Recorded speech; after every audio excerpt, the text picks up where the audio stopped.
Assalamualaikum warahmatullahi wabarakatuh. Perkenalkan, nama saya Winda Ayasuti. Untuk NIM saya 2543036126. Saya dari Prodi PGMI. Di sini saya akan mempresentasikan tentang tokoh dan aliran humanistik mata kuliah Psikologi Umum. Apa sih itu aliran humanistik? Aliran humanistik adalah aliran dalam psikologi pendidikan yang menekankan manusia sebagai individu yang utuh, memiliki potensi, kebebasan, dan kemampuan untuk berkembang secara positif. Yang pertama ada aliran humanistik barat. Aliran humanistik barat adalah aliran dalam psikologi dan pendidikan yang berkembang di dunia barat, khususnya Amerika Serikat dan Eropa, pada pertengahan abad ke-20. Aliran ini menempatkan manusia sebagai pusat perhatian dengan menekankan kebebasan, kesadaran diri, tanggung jawab, dan potensi positif manusia. Yang kedua yaitu ada aliran humanistik Islam. Aliran humanistik Islam adalah pandangan dan pendekatan dalam pemikiran Islam yang menempatkan manusia sebagai makhluk mulia yang memiliki potensi jasmani, akal, dan rohani. Ya, selanjutnya kita akan membahas biografi tokoh dan aliran humanistik barat. Yang pertama ada Abraham Maslow. Lahir pada 1 April 1908 di Brooklyn, New York, Amerika Serikat. Wafat pada 8 Juni 1970 di Menlo Park, California, Amerika Serikat. Untuk pendidikan, beliau menempuh pendidikan di City College of New York. Yang kedua, di University of Wisconsin-Madison. Untuk karya beliau, yang pertama ada A Theory of Human Motivation pada tahun 1943, yang kedua ada Motivation and Personality pada tahun 1954, yang ketiga ada Toward of Psychology of Being pada tahun 1962. Pemikiran beliau yang pertama ada kebutuhan fisiologis, yang kedua ada kebutuhan rasa aman, yang ketiga kebutuhan cinta dan rasa memiliki, yang keempat kebutuhan penghargaan, yang kelima kebutuhan aktualisasi diri. Yang kedua ada Charles Ransom Roger. Lahir pada 8 Januari 1902 di Oak Park, Illinois, Amerika Serikat. Wafat pada 4 Februari 1987 di La Jolla, California, Amerika Serikat. Untuk pendidikan, beliau menempuh pendidikan di University of Wisconsin-Madison. Kedua ada Union Technological Seminary. Yang ketiga ada Columbia University. Untuk karya, yang pertama ada Freedom to Learn, yang kedua ada A Way of Being, yang ketiga ada The Struggle of Being Human. Untuk pemikiran, yang pertama ada empati, yang kedua penerimaan positif tanpa syarat, yang ketiga ada keaslian. Ya, yang ketiga ada James Frederick Thomas Bugental. Lahir pada 25 Desember 1915 di Ohio, Amerika Serikat. Wafat pada 8 November 2008 di Amerika Serikat. Untuk pendidikan, beliau menempuh pendidikan di Ohio State University, University of California, Los Angeles. Untuk karya, yang pertama ada The Search for Authenticity pada tahun 1965, yang kedua ada Psychotherapy is One New Thing pada tahun 1999, dan yang ketiga ada Being Alive pada tahun 1999. Untuk pemikiran, yang pertama ada kesadaran diri, yang kedua ada kebebasan memilih, yang ketiga ada tanggung jawab pribadi. Yang keempat ada Arthur Wicombs. Lahir pada tahun 1912 di Amerika Serikat. Untuk wafat pada tahun 1999 di Amerika Serikat.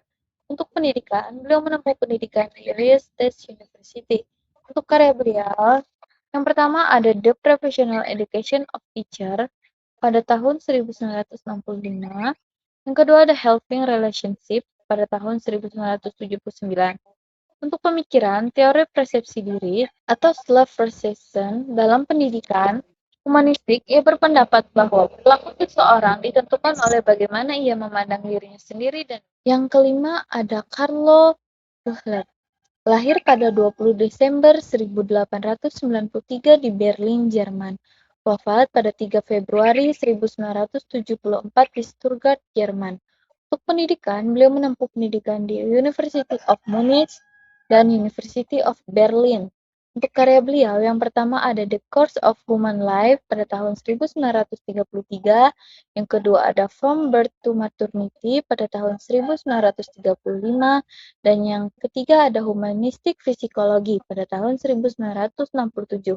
Untuk pemikiran beliau, psikologi perkembangan manusia sepanjang rentang kehidupan, lifespan development, perkembangan manusia dipengaruhi oleh tujuan hidup, kreativitas, dan pencarian makna, bukan hanya faktor biologis.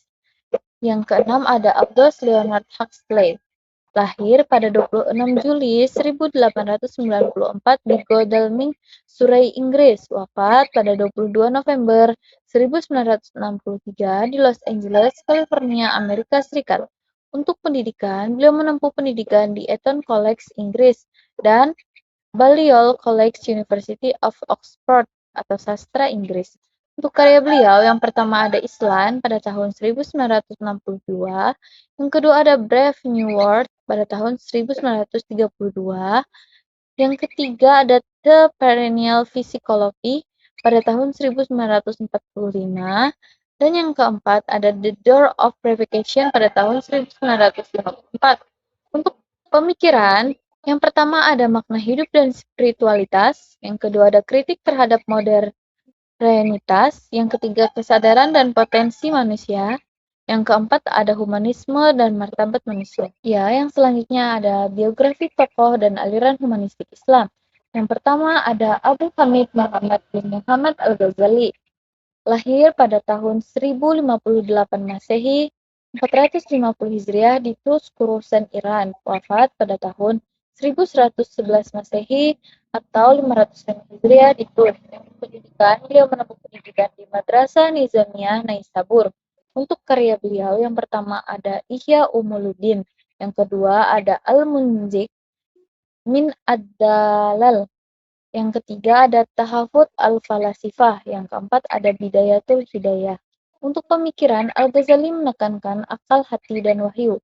Yang kedua ada Abu Ali Husain bin Abdullah bin Sina, atau bisa disebut juga dan Ibnu Sina. Beliau lahir pada tahun 980 Masehi di Aviana dekat Bukhara, Uzbekistan. Untuk wafat pada tahun 1037 Masehi di Hamadan, Iran. Untuk pendidikan, beliau belajar secara otodidak dari para ulama serta ilmuwan di sekitarnya. Untuk karya yang pertama ada Al-Qanun fi Al-Tib atau kitab kedokteran, yang kedua ada Asy-Syifa, yang ketiga ada An-Najat. Untuk pemikiran, pandangannya relevan dengan psikologi humanistik. Yang ketiga ada Abu Al-Walid Muhammad bin Ahmad bin Rus, atau bisa disebut juga dengan Ibnu Rus, lahir pada tahun 1126 Masehi di Cordoba, Andalusia, Spanyol. Untuk wafat pada tahun 1198 Masehi di Marrakesh, Maroko. Untuk pendidikan, beliau mempelajari fikih, filsafat, kedokteran, matematika, dan astronomi. Untuk karya beliau, yang pertama ada Tahafut at-Tahafut, yang kedua ada Fals al-Maqal.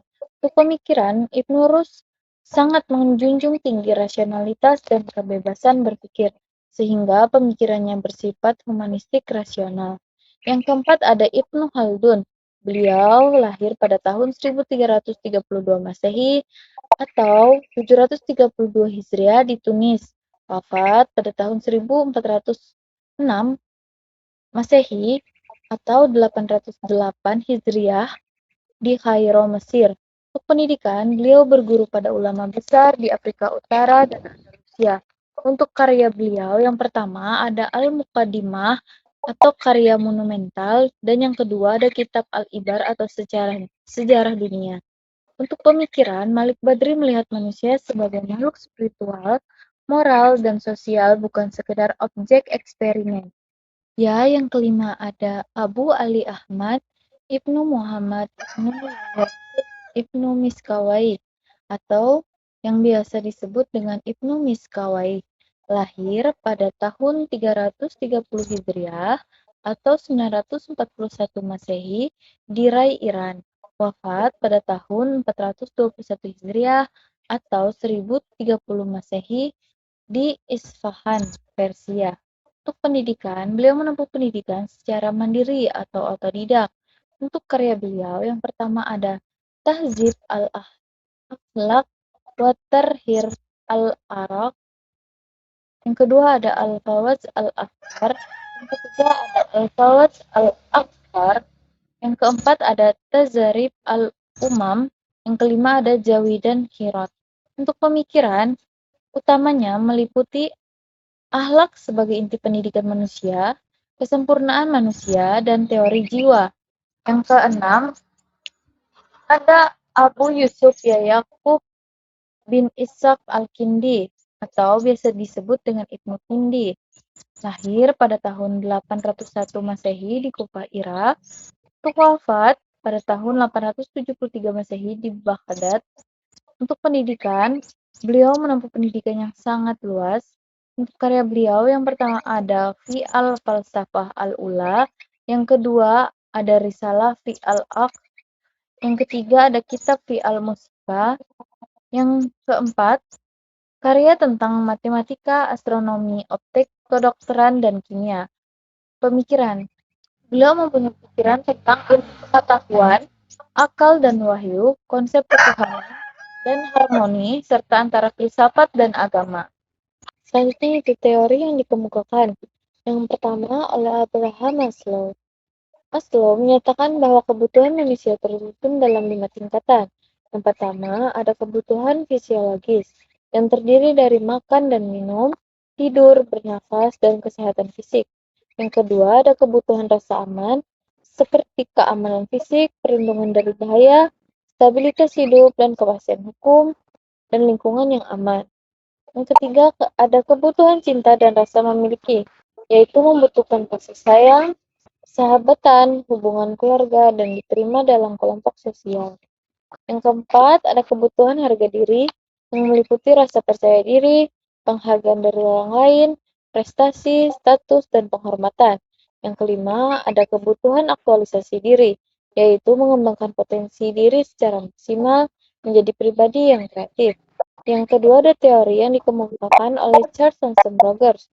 Yang pertama ada aktualisasi diri. Maksudnya, setiap orang ingin mengembangkan potensi dirinya menjadi versi terbaik. Yang kedua, ada konsep diri. Ialah perilaku seseorang yang dipengaruhi oleh cara pandang dirinya sendiri. Yang ketiga, ada masalah psikologis. Muncul ketika adanya ketidaksesuaian antara yang dirasakan dengan yang diharapkan. Yang keempat, penerimaan tanpa syarat. Seseorang akan berkembang jika diterima, dihargai, dan tidak dihakimi. Yang ketiga yaitu ada teori yang dikemukakan oleh James Frederick Thomas Benthal. Yang pertama ada kesadaran diri memiliki kesadaran terhadap pengalaman, perasaan, dan keberadaan sendiri. Contoh, orang takut berbicara di depan umum karena pernah diejek. Yang kedua ada kebebasan dan tanggung jawab. Bebas memilih sikap dan tindakan, tetapi harus bertanggung jawab atas pilihannya. Contohnya, siswa memilih belajar sungguh-sungguh karena menyadari itu penting bagi masa depan, bukan karena paksaan. Yang ketiga ada pencarian makna hidup. Berusaha menemukan makna dalam hidupnya agar terasa bermakna. Yang keempat ada keautentikan diri. Manusia perlu hidup secara jujur dan sesuai dengan dirinya sendiri, bukan sekedar mengikuti tekanan lingkungan. Contohnya, seseorang berani memilih jurusan sesuai minatnya meskipun berbeda dengan keinginan keluarga atau orang tuanya. Yang kelima, hubungan antar pribadi yang bermakna atau hubungan yang tulus dan penuh empati. Contohnya, konselor mendengarkan klien dengan penuh perhatian tanpa menghakimi. Yang keempat, ada teori yang dikemukakan Arthur Wickhamp. Yang pertama, ada persepsi sebagai penentu perilaku. Yang kedua, individu bersifat unik atau memiliki cara pandang yang berbeda terhadap dunia. Yang ketiga, ada peran lingkungan yang mendukung. Yang keempat, ada pendidikan berpusat pada peserta didik, guru hanya pembimbing, dan fasilitasnya. Yang kelima, ada Carlo Buhler. Teori yang dikemukakan Carlo Buhler ada 4. Yang pertama, manusia berorientasi pada tujuan hidup, memiliki dorongan untuk mencapai tujuan hidup dan makna hidup. Yang kedua, ada perkembangan berlangsung sepanjang hidup atau tidak berhenti, tetap berlangsung dari lahir hingga usia lanjut. Yang ketiga, ada aktualisasi potensi diri atau memiliki potensi yang perlu dikembangkan agar mencapai kepuasan hidup. Yang keempat, tahap perkembangan kehidupan. dibagi menjadi 4. Yang pertama ada masa kanak-kanak, yang kedua ada masa remaja, yang ketiga ada masa awal, yang keempat ada masa dewasa akhir. Yang keenam ada teori dari Aldous Leonard Huxley. Yang pertama, manusia memiliki potensi kesadaran yang tinggi. Yang kedua, hidup harus diarahkan pada makna dan nilai kemanusiaan. Yang ketiga, pendidikan dan lingkungan berperan besar. Selanjutnya, teori yang dikemukakan oleh aliran humanistik Islam yang pertama ada Al-Ghazali. Al-Ghazali menyebutkan teori yang dikemukakannya yaitu yang pertama ada fitrah manusia, yang kedua ada takziyatun nafs atau penyucian jiwa, membersihkan dari sifat tercela. Yang ketiga, peran akal dan ilmu. Akal penting, tetap harus dipandu agar tidak menyimpang. Yang keempat, ada pendidikan berbasis kasih sayang. Yang kedua, ada teori yang dikemukakan oleh Ibnu Sina. Yang pertama, ada potensi akal manusia. Tahapan perkembangan akal, yang pertama ada potensial, aktual, dan mustafat. Yang kedua, ada pendidikan holistik, harus mengembangkan intelektual, moral, fisik, dan spiritual. Yang ketiga, ada kebebasan berpikir rasional. Yang ketiga, yaitu ada teori yang dikemukakan oleh Ibnu Rushd. Yang pertama, akal sebagai sarana mencapai kebenaran, dan yang kedua, ada kebebasan berpikir dan berpendapat. Yang keempat, ada teori yang dikemukakan oleh Ibnu Khaldun. Yang pertama, ada manusia sebagai makhluk sosial. Yang kedua, pentingnya pendidikan dalam pembentukan kepribadian. Yang ketiga, penolakan kekerasan dalam pendidikan. Yang keempat, pembelajaran bertahap. Yang kelima, pengaruh lingkungan dan kebiasaan. Selanjutnya, yang kelima, ada teori dari Ibnu Miskawayh. Yang pertama, ada pendidikan akhlak sebagai inti pendidikan. Yang kedua, jiwa manusia dan pengendaliannya dibagi menjadi 3. Yang pertama ada jiwa nafsu, yang kedua ada jiwa amarah, dan yang ketiga ada jiwa akal. Yang ketiga ada kebiasaan. Yang keempat ada peran lingkungan dan teladan. Yang terakhir yaitu teori dari Al-Kindi. Yang pertama ada akal sebagai sumber kemuliaan manusia, yang kedua pendidikan sebagai sarana penyempurnaan manusia, yang ketiga ada integrasi ilmu agama, yang keempat ada pengendalian diri dan etika. Selanjutnya yaitu kelebihan dan kekurangan aliran humanistik barat. Untuk kelebihannya, yang pertama yaitu menghargai martabat dan potensi manusia. Yang kedua, menekankan kebebasan dan tanggung jawab pribadi. Yang ketiga, pendekatan pendidikan dan konseling yang humanis. Yang keempat yaitu optimis terhadap hakikat manusia. Untuk kekurangan aliran humanistik barat, yang pertama, kurang menekankan aspek spiritual dan ketuhanan. Yang kedua yaitu terlalu subjektif. Yang ketiga, berpotensi melahirkan individualisme.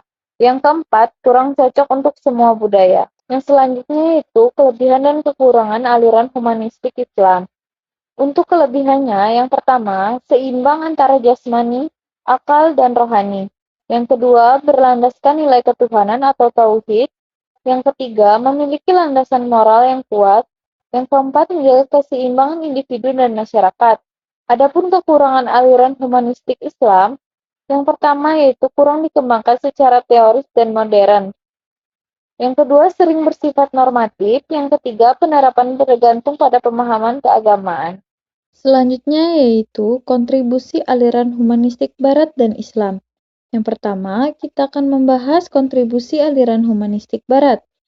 Yang pertama ada pengembangan potensi individu. Yang kedua, pendidikan berpusat pada peserta didik. Yang ketiga, kebebasan dan tanggung jawab pribadi. Yang keempat, pendekatan psikologis humanis. Dan yang kelima, penolakan terhadap otoritarianisme. Yang kedua yaitu kontribusi aliran humanistik Islam. Yang pertama, ada pemuliaan martabat manusia. Yang kedua, keseimbangan dunia akhirat. Yang ketiga, pendidikan akhlak dan ilmu. Yang keempat, tanggung jawab sosial. Dan yang kelima, pengakuan akal dan wahyu. Yang selanjutnya yaitu komparasi teori aliran dalam Islam. Terdapat beberapa aspek. Yang pertama ada hakikat manusia. Untuk humanistik Barat ada otonom dan rasional. Untuk humanistik Islam, Khalifah Allah. Yang kedua yaitu tujuan. Untuk humanistik Barat, aktualisasi diri, dan humanistik Islam adalah insan kamil. Yang ketiga ada kebebasan. Untuk humanistik Barat ada absolut dan humanistik Islam bertanggung jawab. Untuk yang keempat ada nilai.